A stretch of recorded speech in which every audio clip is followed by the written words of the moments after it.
Good morning.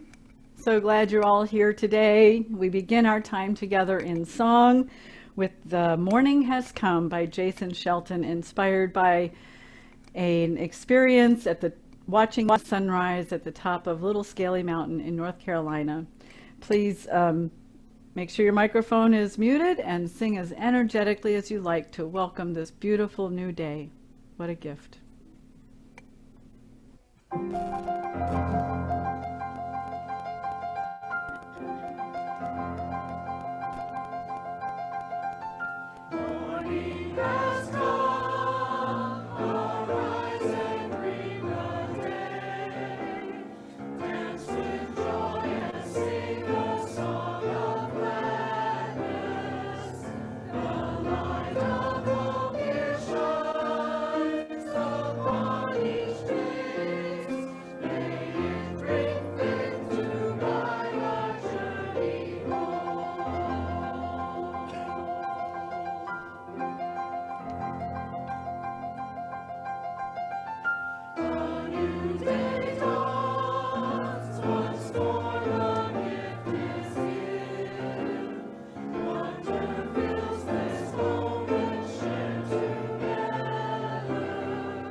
Good morning and welcome to the Unitarian Universalist Congregation of Gwinnett.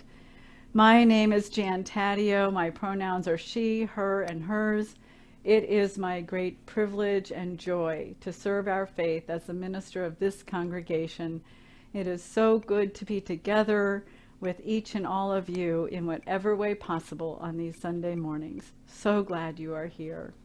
We arrive from many places and many life experiences as we gather to recall our true selves, reflect on the meaning of our lives, and explore questions of ultimacy together. If you are here for the first time or the 1,000th time, you are welcome here. If you believe in many gods, a god or goddess, no gods, or you're just not sure, you are welcome here. If you are gay, straight, bisexual, transsexual, asexual, transgender, cisgender, or still trying to figure it out, you are welcome here. If you're covered in tattoos or are a blank canvas, you are welcome here. If you shout amen after every song or sentence, or if you prefer to sit with us quietly, you are welcome here. If you arrive here sober, addicted, or wherever you are on your healing journey, you are welcome here. If you are grieving, or if you are celebrating, you are welcome here. Your whole self, all that you were, all that you all are, all that you long to be, is welcome here, and you are just where you should be, in a room full of compassionate, thoughtful, Unitarian Universalists, ready to meet you where you are. You are home. And if you are a newcomer this morning, we welcome you and hope you will indeed find your spiritual home here with us. We are becoming a radically welcoming sanctuary in a green space. We foster spiritual growth as we joyfully nurture connections and community within our walls and beyond. If this is your first time here, I encourage you to join us several times virtually and in person when we are able to gather again safely to experience the full flavor of this congregation and this faith tradition. Come and be curious, courageous, and compassionate with us. Now I invite you to take a deep breath with me to bring your whole self, every molecule of your being, into this precious time we've set aside to be together.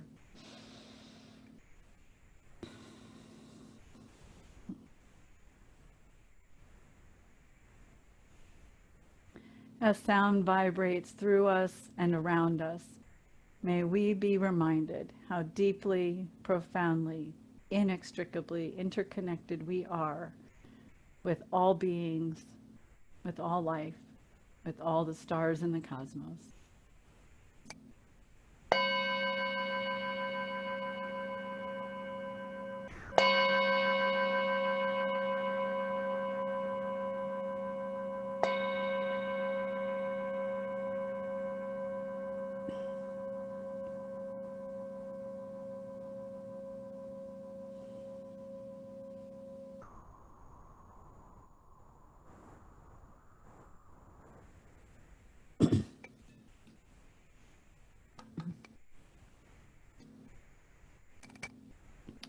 Our opening words to the four directions were written by Joan Goodwin. Spirit of the East, spirit of air, of morning and springtime, be with us as the sun rises in times of beginning, in times of planting. Inspire us with the fresh breath of courage as we go forth into new adventures.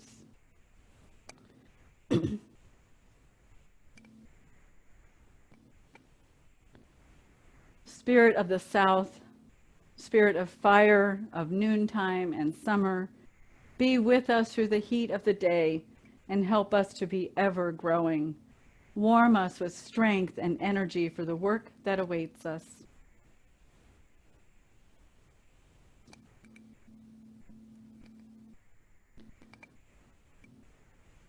Spirit of the West, spirit of water, of evening and autumn, be with us as the sun sets and help us to enjoy a rich harvest. Flow through us with a cooling, healing quietness and bring us peace.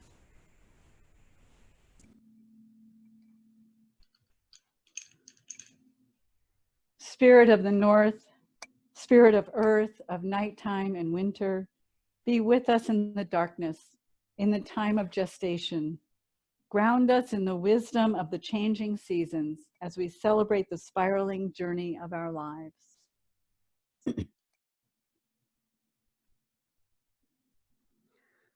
Now we light our chalice with these words from the Reverend Dr. David Breeden.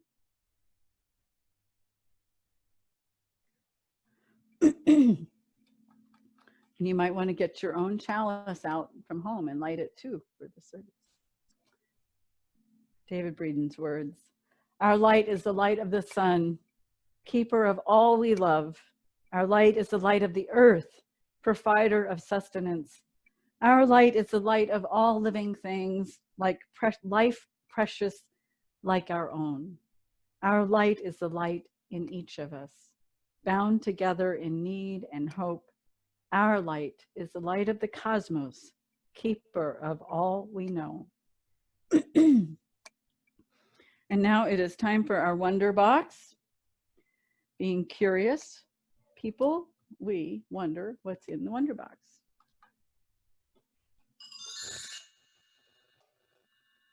Oh, okay, there's a couple of things in here. There's a set of cards. This is a new thing I just got this week, as a friend recommended it. It's Pema Chodron's Compassion Cards, Teachings for Awakening the Heart in Everyday Life. More about that later. There we go. And then, oh, look, a photograph. I'm going to bring this a little closer so you can see it. This is a photo, a 4-generation photo of my mother's grandmother, Grandmother Reinbold, my grandma Betty, my mother Jean, and my oldest brother Scott, the eldest of the 6 of us.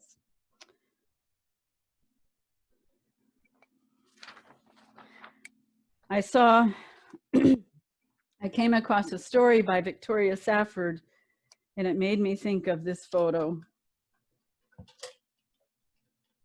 It's perfect for this story.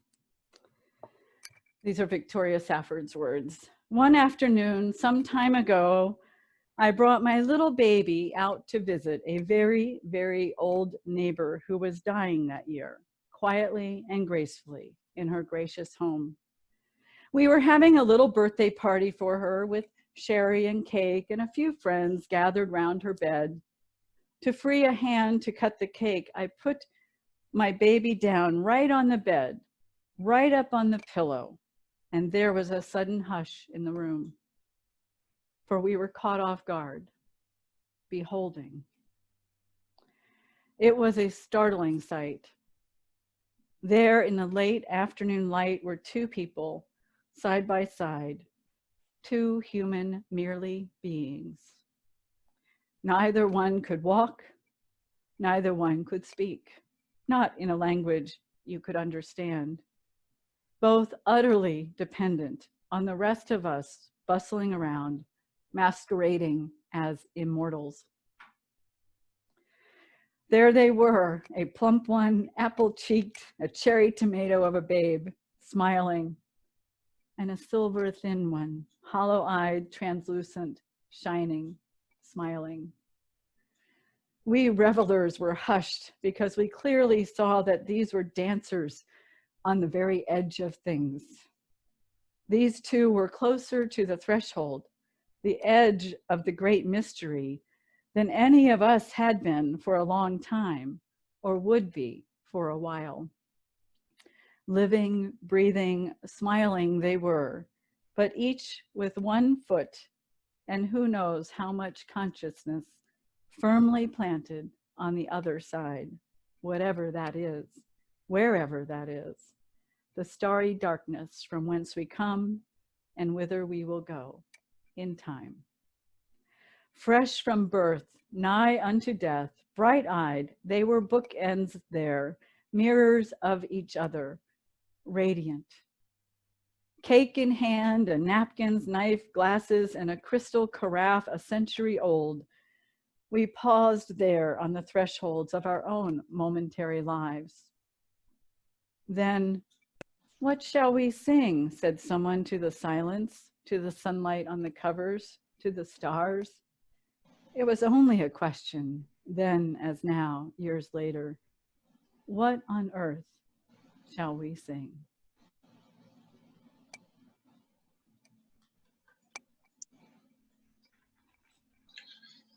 We are a circle within a circle with no beginning and never ending.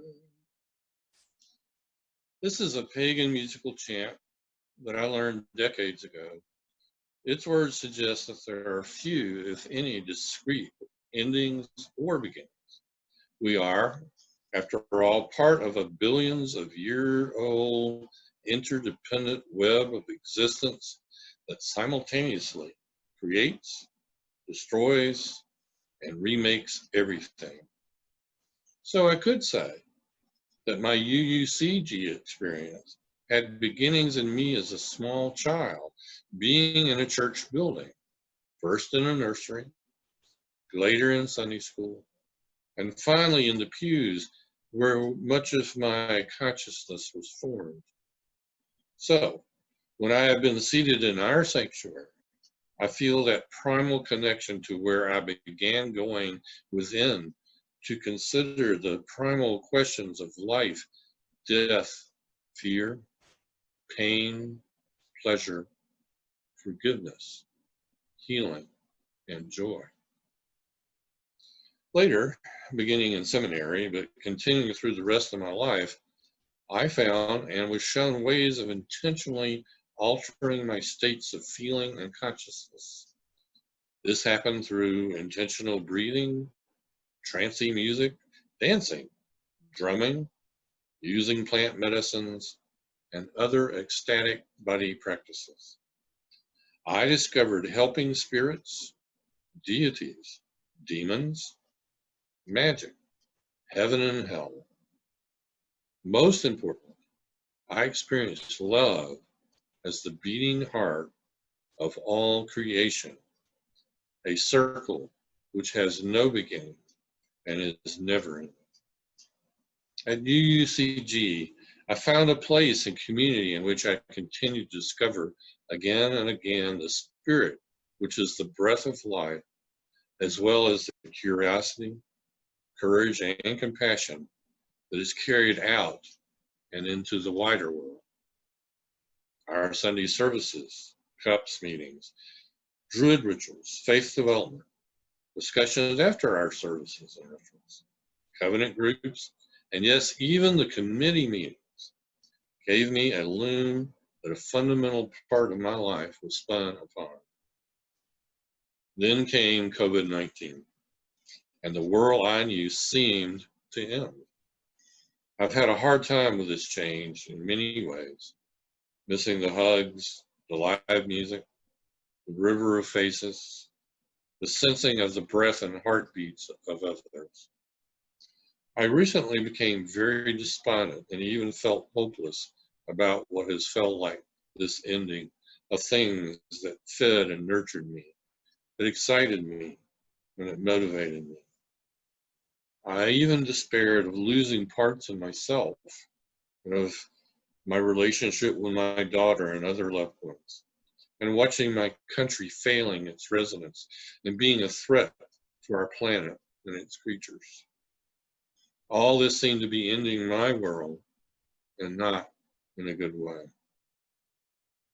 But if everything just flows in the way that it flows without endings or beginnings, then UUCG is still here this morning in this service with these reflections, songs, and prayers. But mostly, it's in all of us showing up in the best way that we can today, tuning in, turning on, giving attention to what is in our hearts, the center of the circle of love, which includes every being. We are a circle within a circle with no beginning and never ending. We are a circle within a circle with no beginning and never ending. Thank you, Daniel. And now let us respond with the song With Heart and Mind. Music by Johann Sheen and words by Alicia Carpenter with additional lyrics by Andrew Holland.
This is a poem by Mary Oliver called When Death Comes. When death comes like the hungry bear in autumn, when death comes and takes all the bright coins from his purse to buy me, and snaps the purse shut, when death comes like the measles pox, when death comes like an iceberg between the shoulder blades, I want to step through the door full of curiosity, wondering, what is it going to be like, that cottage of darkness?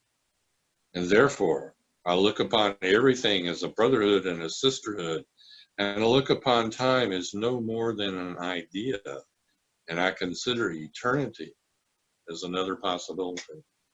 And I think of each life as a flower, as common as a field daisy, and as singular. And each name a comfortable music in the mouth, tending, as all music does, towards silence. And each body a lion of courage and something precious to the earth. When it's over, I want to say, all my life I was a bride married to amazement. I was the bridegroom taking the world into my arms. When it's over, I don't want to wonder if I've made of my life something particular and real. I don't want to find myself sighing and frightened or full of argument. I don't want to end up simply having visited this world.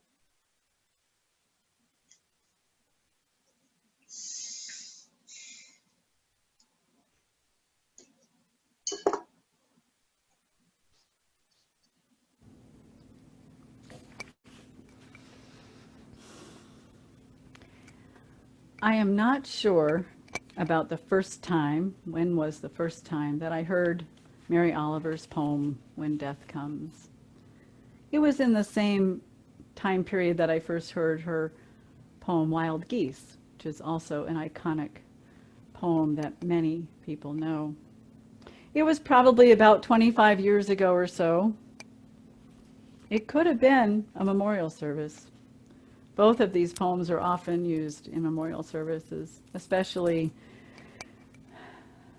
when death comes. There are three phrases in this in this poem that especially just intrigue me, and I want to play with and work with, and I have for years contemplated them. I use this poem in memorial services myself, and only one time so far has someone, when I'm meeting with family and friends after someone has passed and we're discussing what to put in the worship service, only once has, when I've brought up this poem, has someone said, yes, that was him, curious about what was next.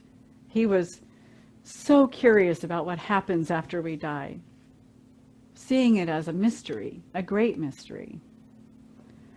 So that phrase, step through the door with curiosity, wondering what it is going to be like, that cottage of darkness. We all know we're mortal. We know it intellectually, though we have illusions that we can live forever. We want a good life, and we want a good ending. And a lot of people have ideas about what a good ending looks like. I think mostly I hear, I've lived a very long time, I'm old, but still completely competent and capable, but I lay down to rest and I don't wake up. So no pain, no suffering, no mess. Not many people get that, but some do. We want a life of no suffering. That's the good life, right? And we can't promise that. We know that life is full of suffering and pain. We also know that some of that is our own interpretation of life. Won't get there right now. I want to be a bride married to amazement. That's the next phrase that just wakes me up. A bride married to amazement. And so then if this bridegroom and this bride go together, then the bride is married to amazement, and the bridegroom is amazement, and this bridegroom takes the world into their arms. bridegroom takes the world into their arms. These are fabulous images for me. And she says, I don't want to leave this world sighing and frightened and full of argument. So a good ending would not to be sighing and frightened and full of argument or regret. And then I think of that curious door we walk through, and Victoria Safford's words, living, breathing, smiling they were, but each with one foot and who knows how much consciousness, firmly planted on the other side, whatever that is, wherever that is, the starry darkness from whence we come and whither we will go in time. Now, Unitarian Universalists aren't really very focused on living for what happens after we die. We're not concerned with heaven and hell. We don't really believe in hell. Many have the concept that what we've created here on earth is a little like hell sometimes. I don't know that that's true. And that heaven is welcome to everyone. A loving God would never subject their children to a life of suffering. So those are some concepts in our history. Mostly now we're curious, and some people have really firm ideas of what happens next. Some believe in karma, some believe that our body just decomposes and goes back to the earth and that there is no living spirit that goes on. Others believe the soul returns to the collective of all souls and returns again in some way. Or we're just energy that goes out into the world. It really doesn't matter too much to us. What matters is the blessings that we count and the deeds that we do. It matters how we use this gift of life. It matters how we use our senses. It matters that we marry amazement, to marry awe and wonder and curiosity,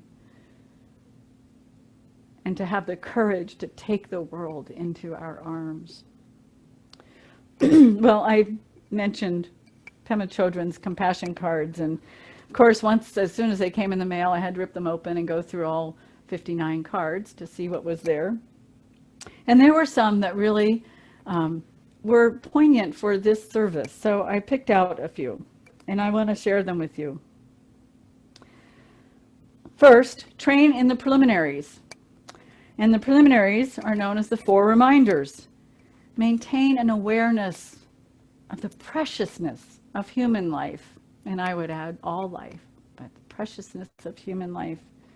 To be aware that life does end, that death comes for everyone, and to just accept that that is part of life, the circle of life. That what goes around comes around, so whatever you do, virtuous or not, will come around. And contemplate that as long as you are too focused on self-importance and too caught up in thinking about how you are good or bad, you will suffer.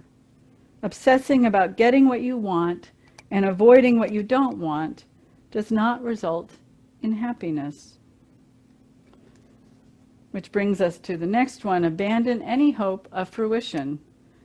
The key instruction is to stay in the present.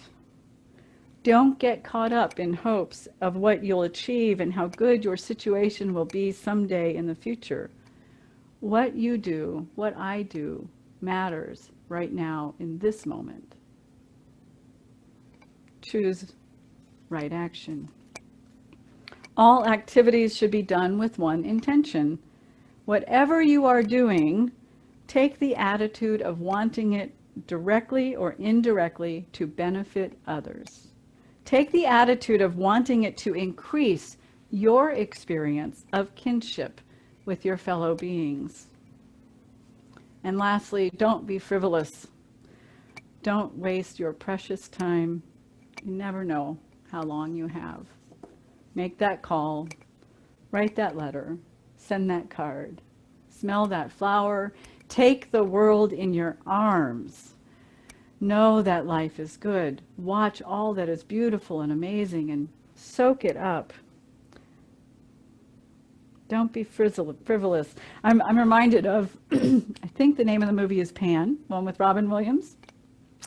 And there's a scene where he's just so focused on being the businessman, the successful businessman, achieving all of this stuff. He's providing for his family, darn it, and he's got to just work to do that. And his wife yells at him, and she takes his cell phone at one point and throws it out the window of the house and looks at him and says, "You're missing it." I get choked up every time I think of that scene. You are missing it. Look at these beautiful children as they are now. There was a comic in the paper recently with the man who throws the baby up in the air, and the baby comes down as this, 10-year-old child. So it happens so fast.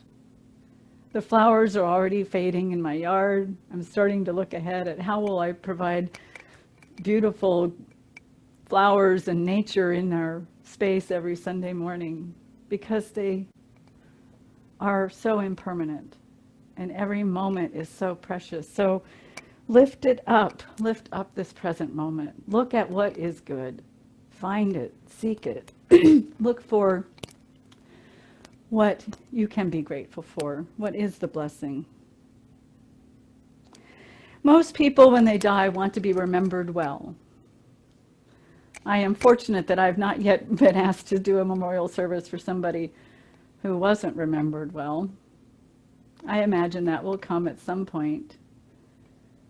I've been very fortunate. But I know colleagues who look for, there must be something redeemable, something good in this person's life.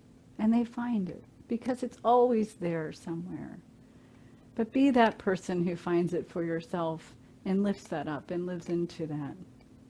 No one can promise a good ending, but we can develop a good life. Curiosity about now, about what is in front of us right now. Courage to know what is good, to know what the right action is now.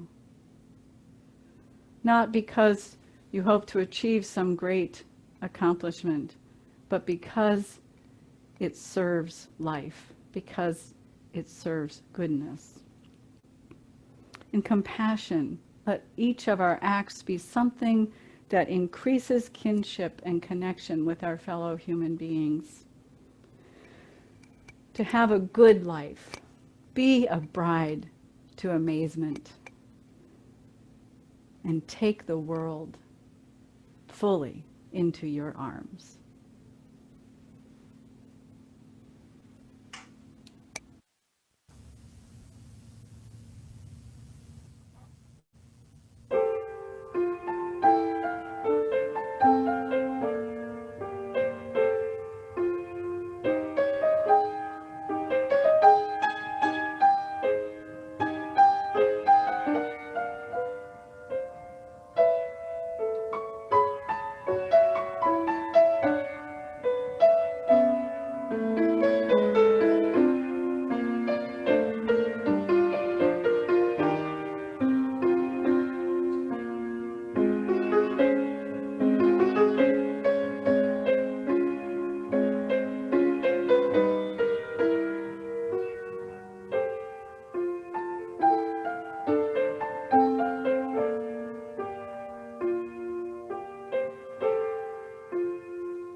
Here we strive to create a model of the beloved community.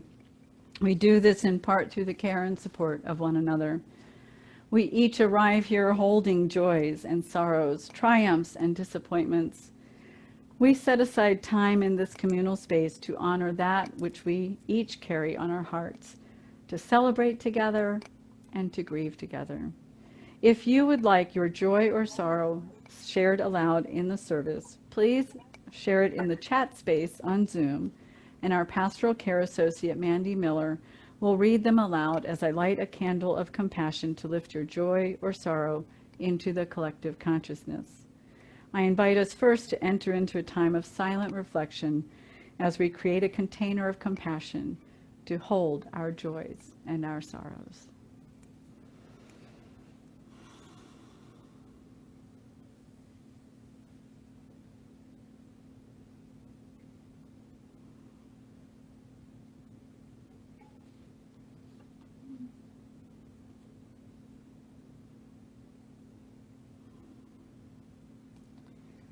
Into this sacred container, we offer that which is most on our hearts to share with this beloved and supportive community.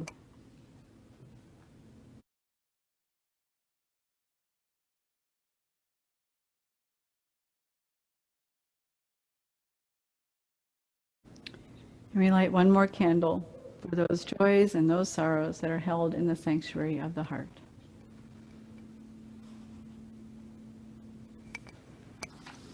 May we hold one another with compassion and loving kindness. Amen. And we respond with the song, May Your Life Be as a Song, by Jim Scott and Yuri Zaritsky. We'll sing it through twice.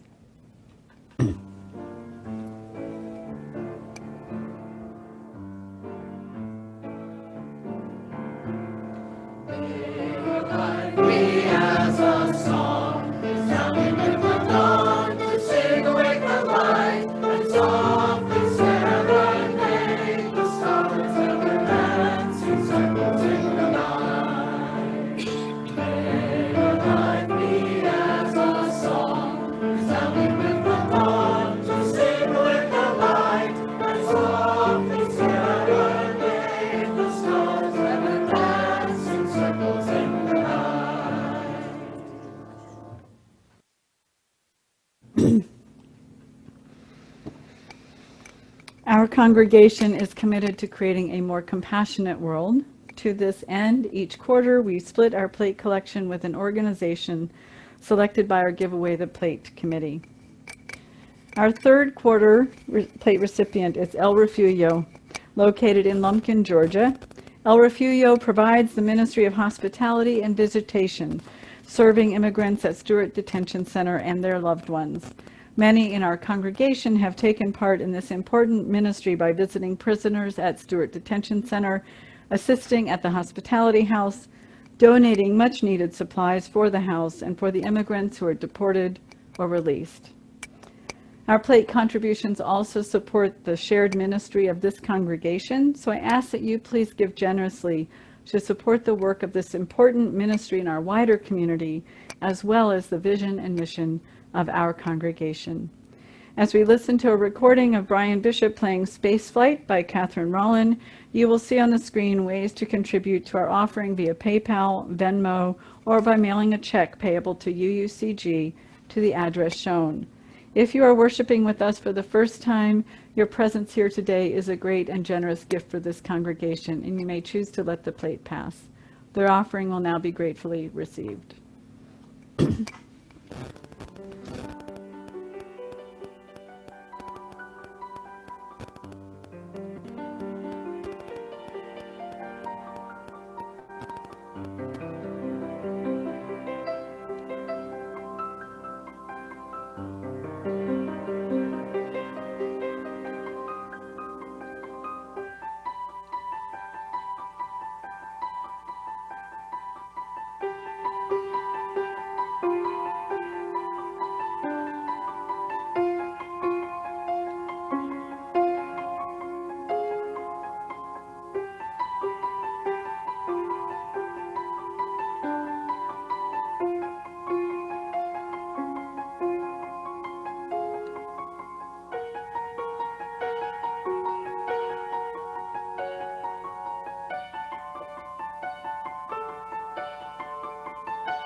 May the generous gifts received move us towards realizing our vision of a more connected and compassionate world.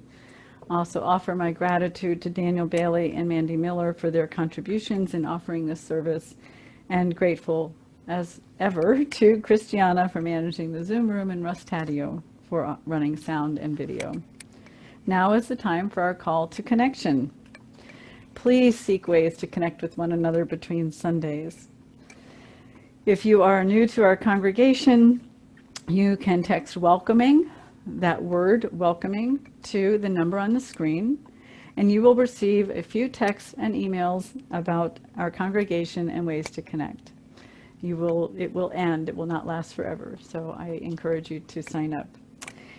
And next Sunday, if you're new to our congregation, we have our 101 visitor orientation after the service at 12:30. You can register online at the Register for Events link on the bottom of our homepage on our website. And if you've been coming for some time and you would like to learn more about what it means to be a member of the congregation, you can join our 102 Path to Membership program also at 12:30 next Sunday. If you are looking, well, first of all, I want to lift up and thank all those who came out yesterday to work on our building and our grounds. It was a good group and they're getting some good work done. We'll announce some new dates soon for when more work will be done. We have a lot of projects, a big checklist of projects to do inside and out to prepare for our coming back together in our building when it is safe to do so, probably in 2021. So we have lots of opportunities between now and then to pitch in. Also, we're, as Doug lifted up in the Joys and Sorrows, today is the end of the Confederacy protest rally at the Gwinnett Historic Courthouse in downtown Lawrenceville at Perry and Pike. And it starts at 3 o'clock, and I do have a small part in that. I'm grateful to be able to be there. Hope that some of you can make it, but if you do come, be sure to wear a mask, bring some water, take good care of yourself. We'll be encouraging people to have space. There is a lot of shade there as well. Also, want to say that we're going to extend our food collection. We didn't get quite as much on Saturday as we were hoping for. So on Monday, you can still drop off canned goods and box, non-perishable foods. From 1 to 3 on Monday, drop them off at the church. Lorena will be there to receive them, and then she'll deliver them, I think, on Tuesday. So come and bring some good things for our Lawrenceville Cooperative Ministry. They really need all the support they can get. It's just getting harder and harder, really. So please. And also, we're collecting backpacks for our Corley students through August. They'll still need them in some fashion this year, so we're still collecting them. You can drop them off. There's a bin in the front of the building, and they should be 2-strap packs, no names on them, new or very gently used. Thank you for doing that. On Wednesdays, we offer our congregational check-in. I'll be there to just chat about what's on your mind. We've had some great conversations. Please join me on Wednesdays from noon to 1. And then on Thursdays from 6 to 8, Mary Jane Stout and Bill Benshoff are holding the space for our virtual happy hour. And they too are having a great group and having a lot of good conversations. So come and join them. Wednesdays, first and third Wednesdays is our Yarns from the Heart group. If you're a knitter, crocheter, quilter, needle worker, or whatever, bring your project and hang out on Zoom and have good conversation with the Yarns from the Heart team. Fall covenant groups are open. People are starting to register. We would like more registrations soon because we will need to assess can we fill all 4 groups. So they'll be starting in mid-August, and that is going to come so fast, because I don't know about you, but I can't believe how fast the weeks are flying by and the months are flying by. So please sign up for your covenant group. These are fabulous ways to have good conversations with people, focused conversations, structured conversations that help us to go deeper into the meaning of our own stories and our own lives based on the monthly themes of our ministry. Also, just check the e-news on Fridays, which you can sign up for by sending a message to info@uucg.org. Just ask to be on the list if you're not already. You can go to our website calendar and just browse through and see what kinds of things are happening. Every Tuesday night, our choir is checking in, having lovely conversations. They're just great. We're not able to do much singing together, but we are definitely having a good time together. Our Belief Explorations group will meet today at 12:30 after the service. The book club is on the fourth Wednesday. Covenant of UU Pagans meets periodically. You'll have to check the calendar for their schedule. And Women's Spirituality group, I believe, is second Friday, but again, check the schedule and look for other things. Family Faith Development is Wednesdays from 4 to 5 for elementary age, for families with elementary age children. So come and join us for that. And next Sunday, Lydia Patrick will be leading the service, and I'll be assisting here in our space. But the following Sunday, all the staff and video sound person and Zoom room organizer are going to get the day off for a joyful reason. We're going to the ordination of Christina Branham Martin, who's been a member at UUCG and has completed all of her formational work and now will be ordained on Sunday, July 26th. Reverend Duncan Teague, who has preached in our pulpit many times when I was on sabbatical, will be delivering the sermon. I will be offering the charge to the minister, to the new minister, so I'll be taking part in that service. We will be there with the members of the Abundant Love Congregation and the UU Fellowship of Clemson, where Christina will be serving as the interim minister starting in August. So please come to that service. The link will be on the website and in the e-news. And again, it's on the 26th. Next Sunday, we're here. Lydia's leading the service. It's going to be fabulous. And a reminder that today we are having an auction for two things. One, a big basket of yarn and how-to books and a shawl, and you'll hear all about it after the service. And if you get that, then you could show up to the Yarns from the Heart session on Wednesday, and they can teach you how to use all that stuff. Also, the Griffin Homestead is offering a farm basket full of abundance from the earth: vegetables, fruits, honey, eggs, pot holders, and more. So two great auction items. And now we rise in body or spirit as we extinguish our chalice and remain, whatever, standing, sitting, to sing together our closing song, Blue Boat Home, with words by Unitarian Universalist Peter Mayer. We extinguish this flame, but not the light of truth, the warmth of community, or the fire of commitment. These we carry in our hearts until we are together again.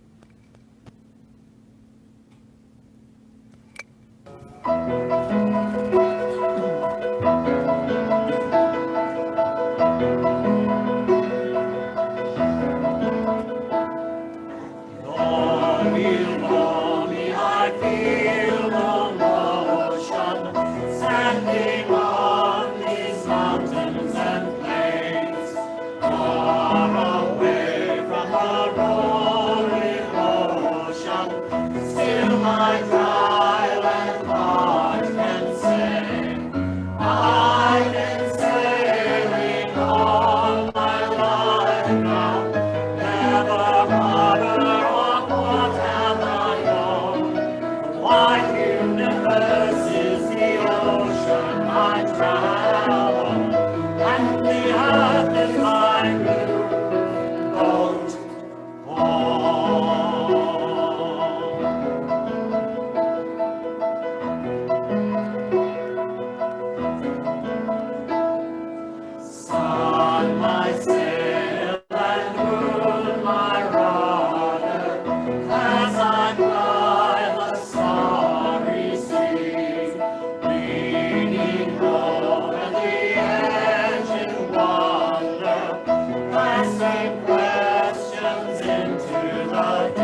Beloveds, please continue to social distance and stay at home as much as possible. Wear a mask. We had yet another high of cases on Friday here in Georgia, and Gwinnett County continues to take the lead. So, a dubious honor. Please be careful. You're each so precious.